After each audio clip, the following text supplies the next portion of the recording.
بسم اللہ الرحمن الرحیم نحمدہ ونصلی علی رسولہ الکریم اما بعد 14واں پارہ دو حصوں پر مشتمل ہے۔ سورۃ الحجر اور سورۃ النحل۔ پہلے حصے میں 8 باتیں مذکور ہیں۔ سورۃ الحجر ترتیب کے اعتبار سے 15ویں اور نزول کے اعتبار سے 54 نمبر پر مکہ مکرمہ میں نازل ہوئی۔ وادی حجر مدینہ اور شام کے درمیان میں واقع ہے۔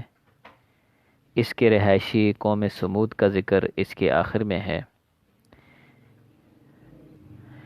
اس وجہ سے اس کا نام سورۃ الحجر رکھا گیا۔ اس میں 99 آیات اور 6 رکوع ہیں۔ چونکہ یہ مکی صورت ہے اور مکی صورتوں میں اسلام کے بنیادی عقائد کو ثابت کیا جاتا ہے، اس صورت میں بھی اسلام کے بنیادی عقائد توحید، رسالت، آخرت کو ثابت کیا گیا ہے۔ چنانچہ بتایا گیا کہ کل قیامت کے دن یہ کافر لوگ جب عذاب کی شدت کو دیکھیں گے تو تمنا کریں گے، ربما یود الذین کفروا لو کانوا مسلمین، کہ کاش ہم مسلمان ہوتے، جبکہ دنیا میں نبی کریم صلی اللہ علیہ وسلم کو یہ ساحر اور مجنون کہتے تھے۔ یہ قرآن پاک اس کی حفاظت کی ذمہ داری خود اللہ تعالی نے لی ہے۔ چنانچہ فرمایا انا نحن نزلنا الذکر وانا لہ لحافظون۔ چنانچہ اللہ تعالی نے اس کی ایسی حفاظت فرمائی کہ آج بھی ویسی کی ویسی محفوظ ہے جیسے دور صحابہ میں تھی۔ اور اس کتاب کے لیے اللہ نے مسلمانوں کے سینوں کو ایسا کھولا کہ نابالغ بچہ بھی اس کے سینے میں بھی یہ قرآن پاک محفوظ ہو جاتا ہے۔ اور اس کے ساتھ ساتھ اللہ تعالی نے اپنی قدرت کے ایسے دلائل بیان کیے جو یہ اعلان کر رہے ہیں کہ اس کائنات کا کوئی خالق اور مالک ہے جو اس نظام کو چلا رہا ہے۔ آیت نمبر 16 سے لے کر آیت نمبر 23 تک فرمایا وَلَقَدْ جَعَلْنَا فِي السَّمَاءِ بُرُوجًا وَزَيَّنَّاهَا لِلنَّاظِرِينَ وَحَفِظْنَاهَا مِنْ كُلِّ شَيْطَانٍ رَجِيمٍ۔ آگے فرمایا وَالْأَرْضَ مَدَدْنَاهَا وَأَلْقَيْنَا فِيهَا رَوَاسِيَ وَأَنبَتْنَا فِيهَا مِنْ كُلِّ شَيْءٍ مَوْزُونٍ۔ غرض فرمایا آسمان، زمین، چاند، سورج، ستارے، پہاڑ، میدان، پانی سے بھری ہوئی ہوائیں، بارش، اور اللہ ہی زندگی اور موت دینے والا ہے، ان سب کا مالک صرف اللہ ہے۔ اس کے ساتھ ساتھ اللہ تعالیٰ نے انسان کی تخلیق کا ذکر بھی کیا کہ دیکھو یہ اللہ کی عظیم قدرت کا مظہر ہے کہ بے جان مٹی سے چلتا پھرتا، کھاتا پیتا، اٹھتا بیٹھتا اور سوچنے اور سمجھنے والا انسان بنا دیا۔ اسی ضمن میں فرشتوں کا آدم علیہ السلام کو حکم خداوندی سے سجدہ کرنا اور شیطان کا تکبر کرنے کی وجہ سے انکار کرنا ذکر کیا۔ لَقَدْ خَلَقْنَا الْإِنسَانَ مِنْ صَلْصَالٍ مِّنْ حَمَإٍ مَّسْنُونٍ وَالْجَانَّ خَلَقْنَاهُ مِنْ قَبْلُ مِنْ نَارِ السَّمُومِ وَإِذْ قَالَ رَبُّكَ لِلْمَلَائِكَةِ إِنِّي خَالِقٌ بَشَرًا۔ تو چنانچہ آگے اللہ تعالیٰ نے حکم دیا تو سب فرشتوں نے سجدہ کیا، فسجد الملائکۃ کلہم اجمعون الا ابلیس ابا ان یکون مع الساجدین۔ قال یا ابلیس ما لک الا تکون مع الساجدین۔ تو اللہ نے شیطان سے پوچھا کہ تو کیوں سجدے کا انکاری ہوا، تو نے سجدہ کیوں نہیں کیا؟ تو آگے سے اس نے تکبر کیا کہ میں اس بشر کو کیسے سجدہ کر سکتا ہوں جسے آپ نے گارے اور مٹی سے پیدا کیا۔ تو اللہ تعالیٰ نے حکم دیا فخرج منہا فإنک رجیم وإن علیک اللعنۃ الی یوم الدین۔ چنانچہ شیطان پر لعنت کر کے اسے مردود ٹھہرایا گیا۔ اس موقع پر اس نے دعا کی کہ ربی فانذرنی الی یوم یبعثون، مجھے قیامت کے دن تک زندگی کی مہلت دی جائے۔ کس لیے؟ ساتھ اس کی وجہ بھی بتا دی، ربی بما اغویتنی لأزینن لہم فی الارض ولأغوینہم اجمعین، کہ بتا دیا کہ وہ مخلوق خدا کو گمراہ کرے گا، تو اللہ تعالیٰ نے فرمایا جاؤ مہلت ہے، کیونکہ جو میرا ہے اس پر تمہارا بس نہیں چل سکے گا۔ البتہ الا من اتبعک من الغاوین، جو گمراہ لوگ تمہاری اتباع کریں گے، وَإِنَّ جَهَنَّمَ لَمَوْعِدُهُمْ أَجْمَعِينَ، تو جہنم ایسے لوگوں کا ٹھکانہ ہے۔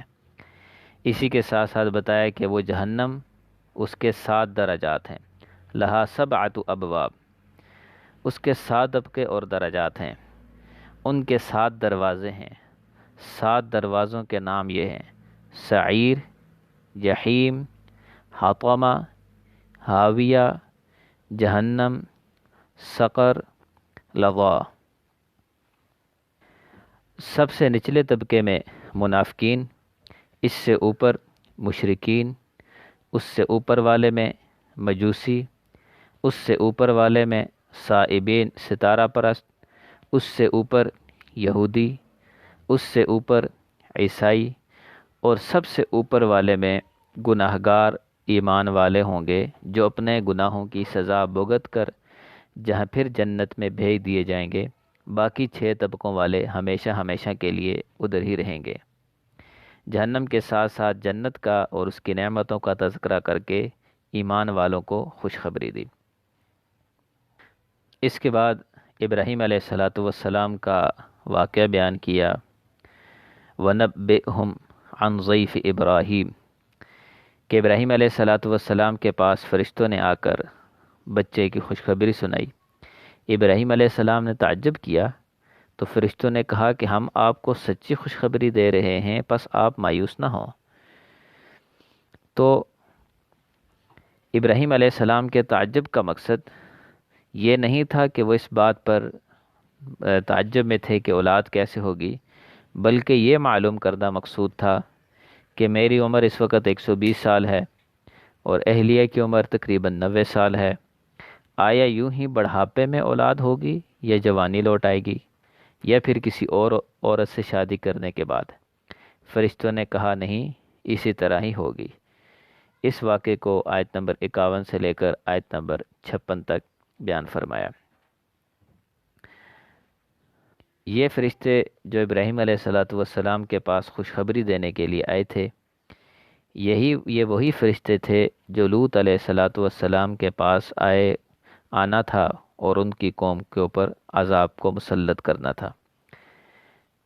پھر یہ فرشتے ابراہیم علیہ السلام کو خوشخبری دینے کے بعد لوط علیہ السلام کے پاس آئے، آ کر لوط علیہ السلام سے فرمایا کہ آپ بستی سے نکل جائیں، کیونکہ اللہ پاک نے اس نافرمان اور ناپاک قوم سے زمین کو پاک کرنے کا فیصلہ کر لیا ہے۔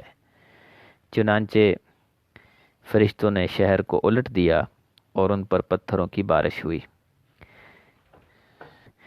اس کے بعد اصحاب الحجر یعنی قوم سمود کا ذکر کیا،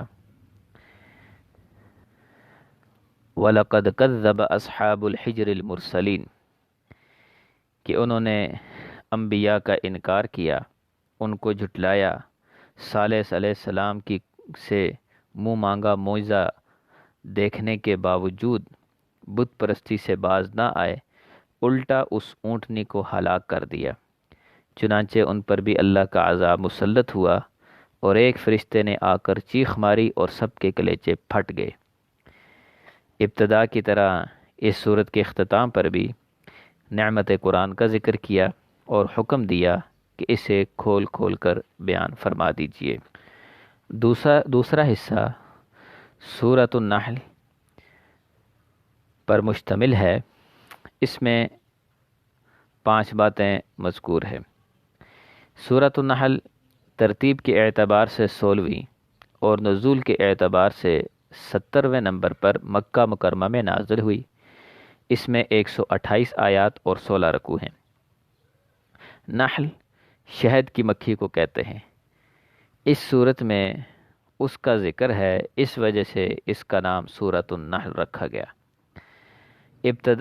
اس سورت میں اللہ تعالیٰ نے توحید کو بیان کرتے ہوئے فرمایا کہ زمین کو فرش، آسمان کو چھت بنانے والا اسی نے انسان کو پیدائش ایک پانی کے قطرے سے کی، مختلف قسم کے جانور پیدا کیے، بعض ایسے خوبصورت بنائے جن کو دیکھ کر سکون ملتا ہے، بعض مال کو ایک جگہ سے دوسری جگہ منتقل کرنے کے کام آتے ہیں، بعض سواری کے کام آتے ہیں۔ خلق السماوات والارض بالحق تعالی عما یشرکون خلق الانسان من نطفہ فاذا هو خصیم مبین والانعام خلقها لکم فیہا دفء ومنافع ومنها تأکلون وَلَكُمْ فِيهَا جَمَالٌ حِينَ تُرِيحُونَ وَحِينَ تَسْرَحُونَ وَتَحْمِلُ أَثْقَالَكُمْ إِلَى بَلَدٍ لَمْ تَكُونُوا بَالِغِيهِ إِلَّا بِشِقِّ الْأَنفُسِ إِنَّ رَبَّكُمْ لَرَءُوفٌ رَحِيمٌ وَالْخَيْلَ وَالْبِغَالَ وَالْحَمِيرَ لِتَرْكَبُوهَا وَزِينَةً وَيَخْلُقُ مَا لَا تَعْلَمُونَ۔ اسی طرح آگے فرمایا هُوَ الَّذِي أَنزَلَ مِنَ السَّمَاءِ مَاءً لَكُم مِّنْهُ شَرَابٌ وَمِنْهُ شَجَرٌ فِيهِ تُسِيمُونَ، کہ اسی نے آسمانوں سے بارش کو برسایا، اس کے ذریعے سے زمین سے غلے، پھل، پھول وہی انسانوں کے لیے اگاتا ہے۔ رات، دن، سورج، چاند، ستارے، یہ سب انسان کی خدمت میں اللہ نے لگائے ہوئے ہیں۔ سمندر سے تازہ گوشت اور زیورات وہی مہیا کرتا ہے۔ وَهُوَ الَّذِي سَخَّرَ الْبَحْرَ لِتَأْكُلُوا مِنْهُ لَحْمًا طَرِيًّا وَتَسْتَخْرِجُوا مِنْهُ حِلْيَةً تَلْبَسُونَهَا۔ اور اس کے علاوہ آیت نمبر 80 اور 81 میں جانوروں سے حاصل ہونے والے بہت سے فوائد بتائے کہ ان کی روئی کے ذریعے سے، ان کی کھال کے ذریعے سے تم بہت ساری چیزیں حاصل کرتے ہو۔ وَمِنْ أَصْوَافِهَا وَأَوْبَارِهَا وَشِعَارِهَا أَثَاثًا وَمَتَاعًا إِلَى حِينٍ۔ اسی کے ساتھ ساتھ رسالت کو بیان کرتے ہوئے بھی فرمایا وَلَقَدْ بَعَثْنَا فِي كُلِّ أُمَّةٍ رَسُولًا أَنِ اعْبُدُوا اللَّهَ وَاجْتَنِبُوا الطَّاغُوتَ، کہ ہم نے گزشتہ امتوں میں بھی رسول بھیجے اور ان کا مقصد لوگوں کو حکمت، اچھے واعظ کے ساتھ اللہ کی طرف بلانا ہے۔ اور تیسرے نمبر پر شہد کی مکھی کا ذکر کیا۔ یہ شہد کی مکھی اللہ کی کاریگری کا عظیم شاہکار ہے، جو ایسے حیرت انگیز کام سر انجام دیتی ہے جن کے کرنے سے انسانی عقل عاجز ہے۔ ان کے بنائے ہوئے چھتے کے 20 سے 30 ہزار خانے ہوتے ہیں، اور یہ خانے مسدس یعنی کہ 6 کونوں والے ہوتے ہیں، اور سب کے سب برابر ہوتے ہیں۔ اور اس چھتے میں شہد جمع کرنے کا گودام، بچے جننے کے لیے میٹرنٹی ہوم، فضلہ سٹور کرنے کے لیے الگ جگہ موجود ہوتی ہے، اور ہزاروں مکھیوں پر ایک ملکہ حکمرانی کرتی ہے۔ بعض مکھیوں کی ذمہ داری دربان کی ہوتی ہے، بعض انڈوں کی حفاظت پر مامور ہوتی ہیں، بعض چھوٹے بچوں کی دیکھ بھال کر رہی ہوتی ہیں، بعض انجینئرنگ اور تعمیر میں مصروف ہوتی ہیں۔ کسی مکھی کو شہد ملے تو خاص قسم کے رقص کے ذریعے سے باقی مکھیوں کو اطلاع دیتی ہے۔ جس پھول سے شہد کسی مکھی نے حاصل کر لیا ہو، اس پھول پر خاص نشان لگا جاتی ہے تاکہ دوسری مکھی آ کر اپنا وقت اس پہ ضائع نہ کرے، کسی اور جگہ پر رس تلاش کرے۔ اسی طرح اگر کوئی گندگی یا زہریلا مواد کوئی مکھی لے کر آئے تو سیکیورٹی اور دربان کی ذمہ داری والے جو مکھیاں ہوتی ہیں وہ اس کو چیک کرتی ہیں، چیک کرنے کے بعد اسے قتل کر دیتے ہیں، اور اس شہد میں اللہ تعالیٰ نے پھر اس کے بعد شفا رکھی ہوئی ہے۔ یہ اللہ کی قدرت کا ایک عظیم شاہکار ہے۔ اس کے بعد آیت نمبر 90 میں ایک جو 90 ہے آیت نمبر، یہ جامع ترین آیت ہے۔ ان اللہ یأمر بالعدل والاحسان وایتاء ذی القربى وینہی عن الفحشاء والمنکر والبغی یعظکم لعلکم تذکرون۔ حضرت عبداللہ بن مسعود رضی اللہ تعالیٰ عنہ فرماتے ہیں کہ خیر و شر میں یہ آیت سب سے زیادہ جامع ہے۔ اس میں 3 باتوں کا حکم دیا گیا ہے: عدل کا، احسان کا، قرابت داروں کے ساتھ تعاون کا۔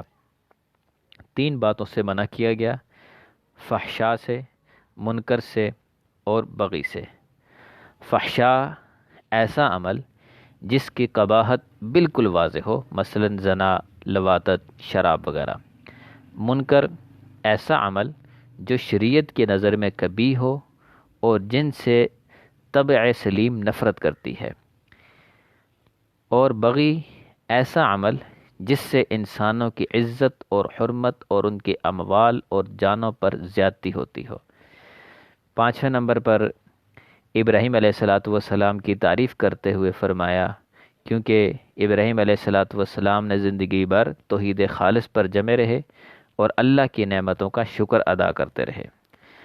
ان کی تعریف کی، ان ابراہیم کان امۃ قانتا للہ حنیفا ولم یک من المشرکین شاکرا لانعمہ اجتباہ وہداہ الی صراط مستقیم وآتیناہ فی الدنیا حسنہ وانہ فی الآخرۃ لمن الصالحین۔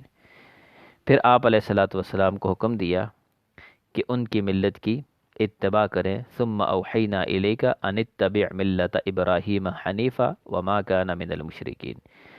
اس کے بعد پیش آمدہ مسائل پر آپ علیہ السلام کو صبر کی تلقین کی، وَاصْبِرْ وَمَا صَبْرُكَ إِلَّا بِاللَّهِ وَلَا تَحْزَنْ عَلَيْهِمْ وَلَا تَكُ فِي ضَيْقٍ مِّمَّا يَمْكُرُونَ إِنَّ اللَّهَ مَعَ الَّذِينَ اتَّقَوْا وَالَّذِينَ هُمْ مُحْسِنُونَ۔ اللہ تعالی ہمیں قرآن پاک کو سمجھ کر اس کے مطابق عمل کرنے کی توفیق عطا فرمائے اور دوسروں تک پہنچانے کی توفیق عطا